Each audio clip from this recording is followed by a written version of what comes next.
একটি সরকারি বালিকা উচ্চ বিদ্যালয় কর্তৃক আয়োজিত অনলাইন ক্লাসে সবাইকে স্বাগত। সুপ্রিয় শিক্ষার্থীরা, কেমন আছো তোমরা?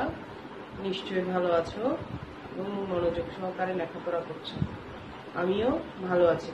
সবাই আমার জন্য দোয়া করবে। এসো আজকে আমরা আমাদের পাঠে চলে যাই।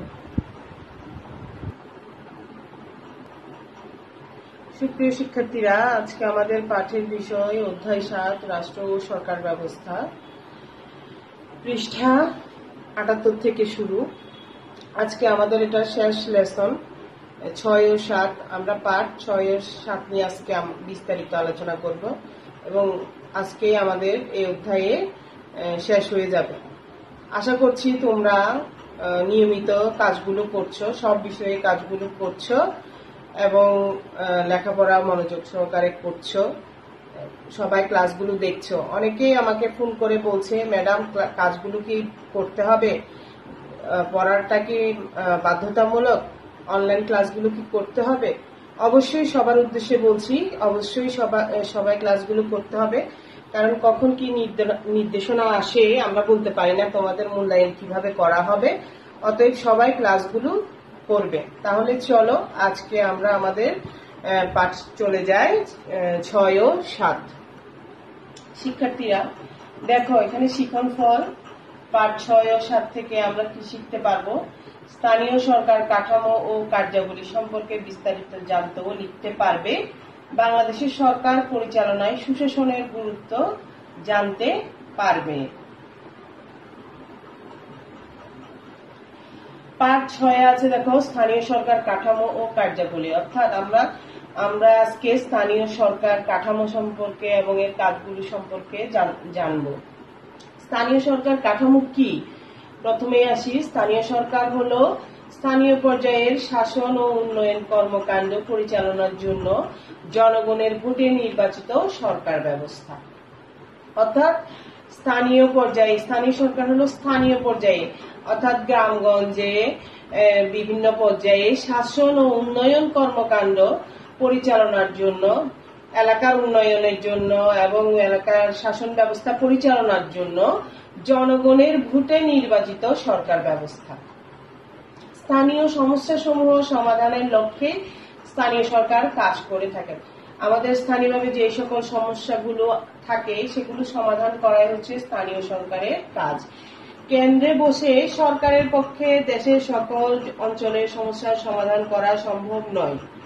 বিধায় স্থানীয় পর্যায়ে সমস্যার সুষ্ঠু সমাধানের লক্ষ্যে এ ধরনের শাসন ব্যবস্থা গড়ে উঠেছে। অর্থাৎ কেন্দ্র থেকেই পুরো দেশের বিভিন্ন অঞ্চলে শাসন ব্যবস্থা কেন্দ্র একা সমাধান করতে পারে না। সেই জন্য স্থানীয় পর্যায়ে বিভিন্ন শাসন ব্যবস্থা গড়ে তুলেছে, যাতে সুষ্ঠুভাবে বিভিন্ন সমস্যাগুলো সমাধান করা যায়। এটি বাংলাদেশের শাসন ব্যবস্থার একটি গুরুত্বপূর্ণ অংশ। দেশে গ্রাম ও শহরাঞ্চলে স্থানীয় সরকার কাঠামো বিকশিত হয়েছে। অর্থাৎ গ্রামে এবং শহরে আমরা স্থানীয় সরকার কাঠামো দেখতে পাই। স্থানীয় সরকার কাঠামো দেখো, পাশে একটি স্থানীয় সরকার কাঠামোর একটি চিত্র দেওয়া আছে। গ্রাম অঞ্চলে কি ধরনের স্থানীয় সরকার কাঠামো রয়েছে? ইউনিয়ন পরিষদ, উপজেলা পরিষদ, জেলা পরিষদ। শহরাঞ্চলে রয়েছে পৌরসভা এবং সিটি কর্পোরেশন। গ্রাম অঞ্চলে ইউনিয়ন পরিষদ হচ্ছে সর্বনিম্ন স্তরের একটি পরিষদ।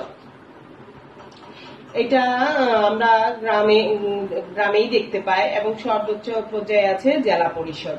তাহলে আমরা এখন বিস্তারিত স্থানীয় সরকার কাঠামো গঠন এবং কাজ নিয়ে আলোচনা করব। গ্রাম অঞ্চলে ৩ স্তর বিশিষ্ট স্থানীয় সরকার কাঠামো দেখা যায়।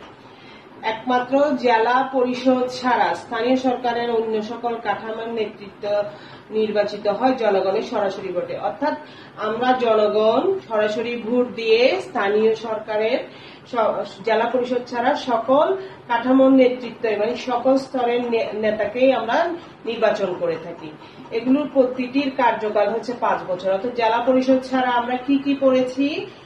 উপজেলা পরিষদ এবং ইউনিয়ন পরিষদের কার্যকাল হচ্ছে ৫ বছর। ইউনিয়ন পরিষদ স্থানীয় সরকারের প্রাথমিক স্তর হলো ইউনিয়ন পরিষদ। দেশে 4554টি ইউনিয়ন পরিষদ রয়েছে। কতটি ইউনিয়ন পরিষদ রয়েছে? 4554টি। কয়েকটি গ্রাম নিয়ে ইউনিয়ন গঠিত, অর্থাৎ কয়েকটি গ্রাম নিয়ে ইউনিয়ন পরিষদ গঠিত হয়। ইউনিয়ন পরিষদ গ্রামীণ পর্যায়ে স্থানীয় সরকার গ্রামীণ সমস্যা দূরীকরণ ও স্থানীয় পর্যায়ের নেতৃত্বের বিকাশ ও গণসচেতনতা বৃদ্ধির মূল লক্ষ্য। অর্থাৎ গ্রামীণ সমস্যা দূরীকরণ, গ্রামে যে সকল সমস্যা রয়েছে যেমন দারিদ্রতা দূরীকরণ, বিশুদ্ধ খাবার পানির ব্যবস্থা, স্বাস্থ্য সুরক্ষা, এই ধরনের বিভিন্ন সমস্যাগুলো স্থানীয় পর্যায়ের নেতৃবৃন্দরা সমাধান করে থাকেন এবং এটার এই স্থানীয় পর্যায়ের নেতৃত্বের বিকাশ ও গণসচেতনতা বৃদ্ধি হচ্ছে এর মূল লক্ষ্য। তাহলে দেখো এখানে কতজন সদস্য নিয়ে স্থানীয় সরকারের ইউনিয়ন পরিষদ গঠিত হয়। নির্বাচিত একজন চেয়ারম্যান, 9 জন ওয়ার্ড মেম্বার, সংরক্ষিত আসনে 3 জন মহিলা সদস্য সহ মোট 13 জন নিয়ে ইউনিয়ন পরিষদ গঠিত হয়। এটা অবশ্যই তোমরা মনে রাখবে, তোমাদের কিন্তু প্রশ্নে আসে ইউনিয়ন পরিষদ কতজন সদস্য নিয়ে গঠিত হয়? 13 জন সদস্য নিয়ে গঠিত হয়। তারপরে এসো উপজেলা পরিষদ। কয়েকটি ইউনিয়ন নিয়ে একটি উপজেলা গঠিত, অর্থাৎ এই যে ইউনিয়ন পরিষদ রয়েছে গ্রাম স্তরে, এখান থেকে কয়েকটি ইউনিয়ন নিয়ে একটি উপজেলা গঠিত হয়, উপজেলা পরিষদ গঠিত হয়। একজন চেয়ারম্যান, একজন পুরুষ, একজন মহিলা ভাইস চেয়ারম্যান ও উপজেলার অন্তর্ভুক্ত সব ইউনিয়ন পরিষদ ও পৌরসভা চেয়ারম্যান এবং সকল মহিলা সদস্যের 1/3 নিয়ে উপজেলা পরিষদ গঠিত।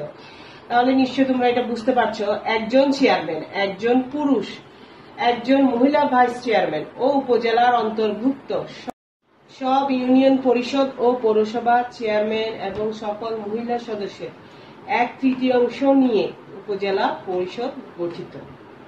তোমরা বুঝতে পারছো তো? দেশে মোট 492টি উপজেলা পরিষদ রয়েছে। তাহলে কতটি উপজেলা পরিষদ রয়েছে? 492টি। জেলা পরিষদ কয়েকটি উপজেলা নিয়ে জেলা গঠিত। দেশের 64টি জেলা পরিষদের মধ্যে 61টি স্থানীয় সরকার মন্ত্রণালয়ের অধীনে রয়েছে।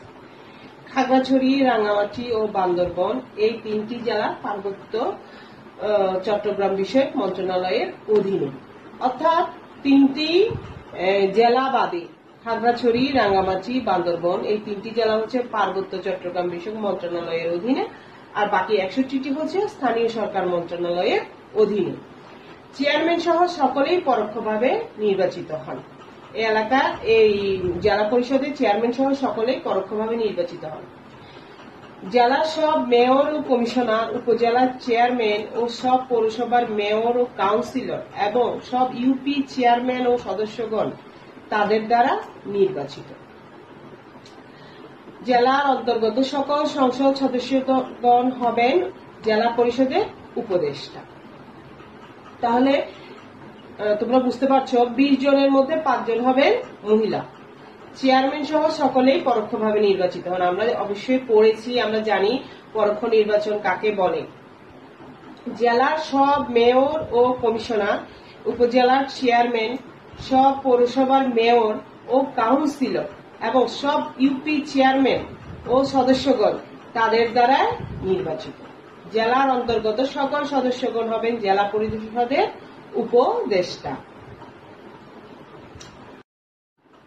সুপ্রিয় শিক্ষার্থীরা, এতক্ষণ আমরা গ্রাম অঞ্চলে স্থানীয় সরকার কাঠামো নিয়ে আলোচনা করেছি, তোমরা নিশ্চয়ই বুঝতে পেরেছো।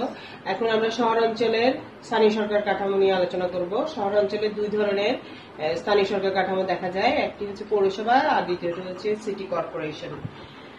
শহরাঞ্চলে স্থানীয় সরকার ব্যবস্থা 2 ধরনের, পৌরসভা এবং সিটি কর্পোরেশন। 8টি বিভাগীয় শহর ছাড়াও কুমিল্লা, নারায়ণগঞ্জ, গাজীপুর ও ময়মনসিংহে সিটি কর্পোরেশন রয়েছে। তাহলে আমাদের 8টি বিভাগীয় শহর ছাড়াও কোথায় কোথায় রয়েছে? কুমিল্লা, নারায়ণগঞ্জ, গাজীপুর, ময়মনসিংহে রয়েছে সিটি কর্পোরেশন। এবং পৌরসভাগুলো অন্যান্য শহর এলাকার স্থানীয় সরকারের দায়িত্ব পালন করে থাকে। তাহলে এসো এখন পৌরসভা নিয়ে আলোচনা করি। পৌরসভার গঠন। শহর এলাকার স্থানীয় সরকার হিসেবে পৌরসভা গঠিত। বর্তমানে দেশে 327টি পৌরসভা রয়েছে। কতটি রয়েছে পৌরসভা? 327টি পৌরসভায় একজন মেয়র, প্রতি ওয়ার্ড থেকে একজন কাউন্সিলর ও সংরক্ষিত মহিলা কাউন্সিলরদের নিয়ে পৌরসভা গঠিত।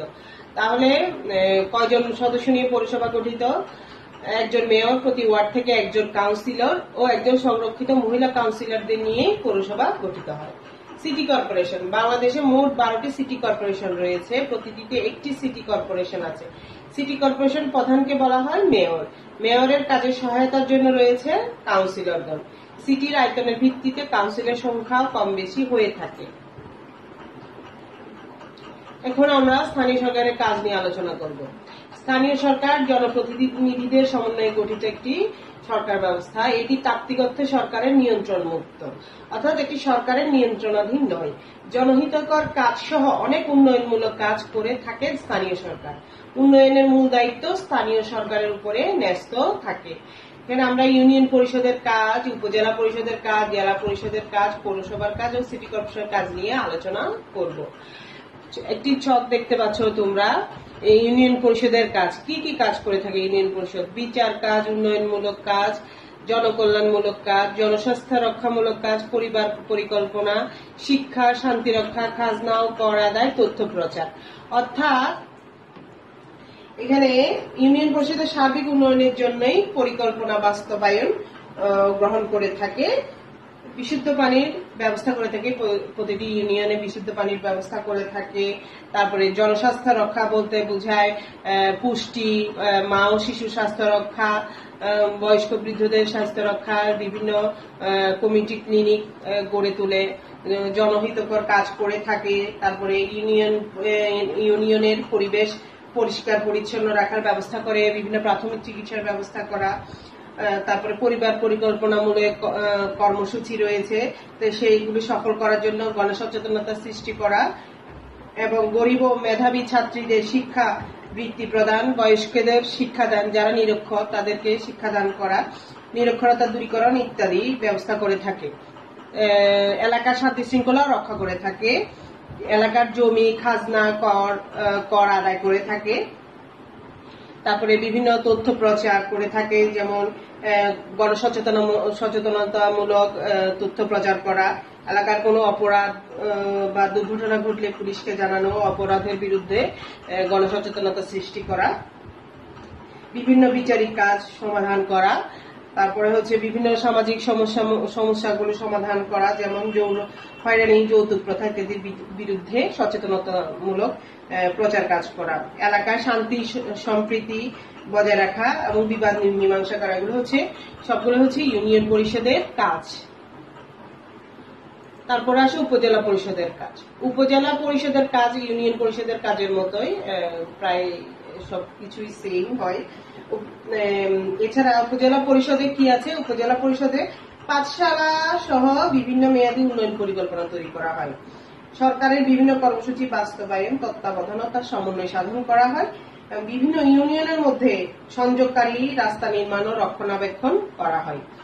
তাহলে মোটামুটি ইউনিয়ন পরিষদ এবং উপজেলা পরিষদের কাজগুলো একই রকমের হয়ে থাকে। এরপর এসো জেলা পরিষদের কাজ। জেলা পরিষদ জেলার বিভিন্ন উন্নয়নমূলক কাজ পরিচালনা করাই হচ্ছে জেলা পরিষদের কাজ।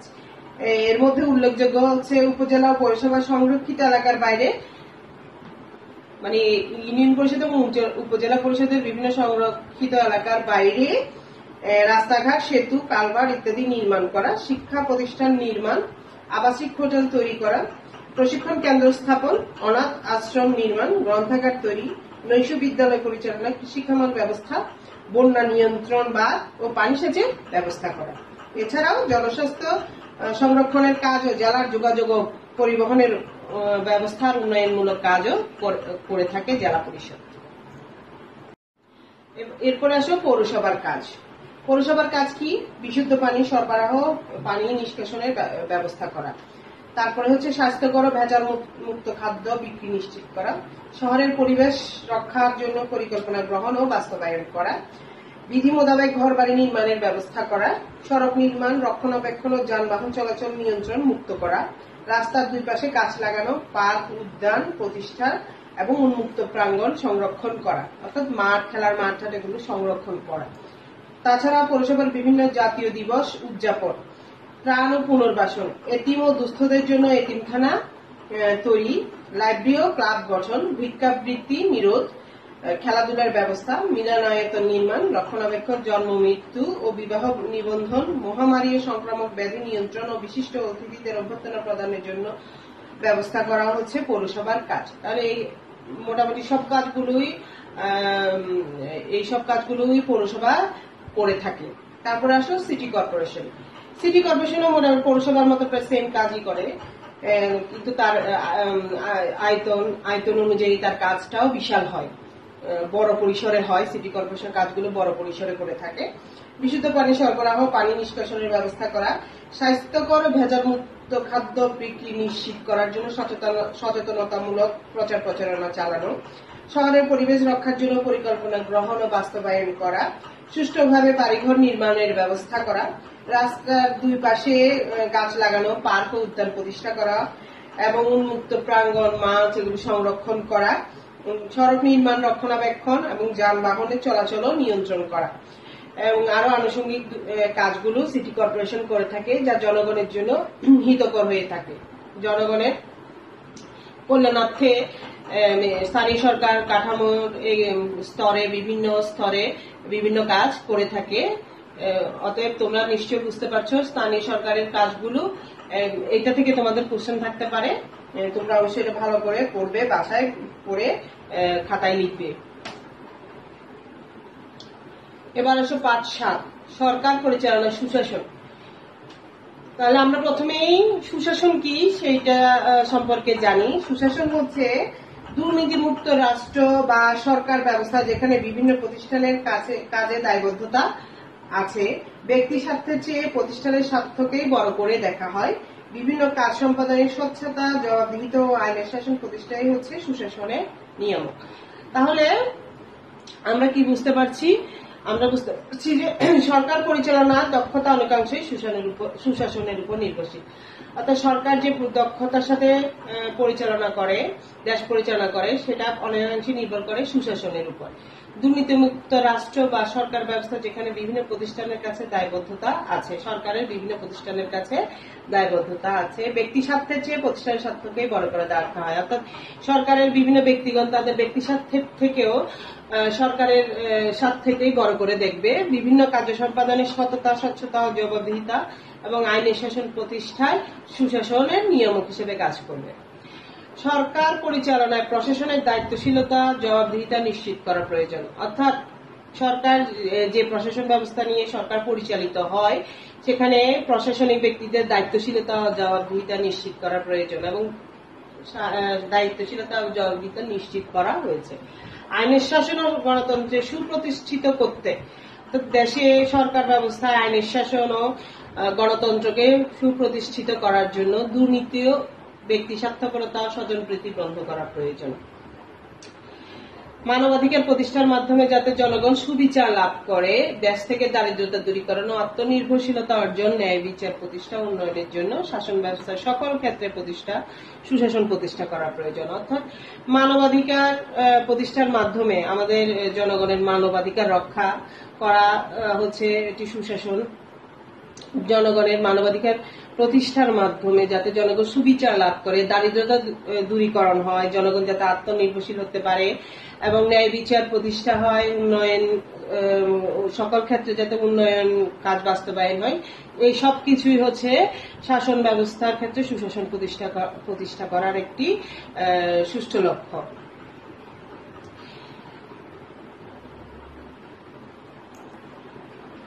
দেশ থেকে দারিদ্র দূরীকরণ, আত্মনির্ভরশীলতা অর্জন, ন্যায় বিচার প্রতিষ্ঠা উন্নয়নের জন্য শাসন ব্যবস্থার সকল ক্ষেত্রে সুশাসন প্রতিষ্ঠা করা প্রয়োজন। সেজন্য কি করতে হবে? সুশাসনের প্রতিবন্ধকতা দূর করতে হবে। বাংলাদেশকে বিশ্ব দরবারে সমৃদ্ধশালী ও দুর্নীতিমুক্ত দেশ হিসেবে গঠনে আমাদেরকে দায়িত্বশীল হতে হবে। সুশাসন উদ্যোগে বাস্তবায়নে সেজন্য কি করতে হবে? আমাদের জনগণকে সচেতন হতে হবে, আত্মনির্ভরশীল হতে হবে এবং সুশাসনের উদ্যোগ বাস্তবায়নে সরকারকে সহযোগিতা করতে হবে। তারপরে নিজেদেরকে সুশাসন প্রতিষ্ঠার অন্যতম ধারক ও বাহক হিসেবে গড়ে তুলতে হবে বাংলাদেশকে। তাহলে আমরা বিশ্ব দরবারে সমৃদ্ধশালী ও দুর্নীতিমুক্ত দেশ হিসেবে উপস্থাপন করতে পারব। সুপ্রিয় শিক্ষার্থীরা, আমরা অধ্যায় 7 শেষ করে ফেলেছি। তোমরা সবাই খুব ভালো করে নিশ্চয়ই বুঝতে পেরেছো। আজকে তোমাদের জন্য একটা বাড়ির কাজ দেওয়া হবে। বাড়ির কাজগুলো অবশ্যই তোমরা করবে এবং সাবমিট করবে। বাড়ির কাজটা একটু দেখে নাও। বাংলাদেশের সরকার পরিচালনা সুশাসনের গুরুত্বসমূহ চিহ্নিত করো। শিক্ষার্থীরা তোমরা বুঝতে পারছো সুশাসনের যে সকল গুরুত্ব রয়েছে বাংলাদেশের সরকার পরিচালনায়, সেগুলো তোমরা পয়েন্ট আকারে লিখবে। তাহলে আজকে এই পর্যন্ত। সবাই ভালো থেকো, সুস্থ থেকো, নিরাপদে থেকো।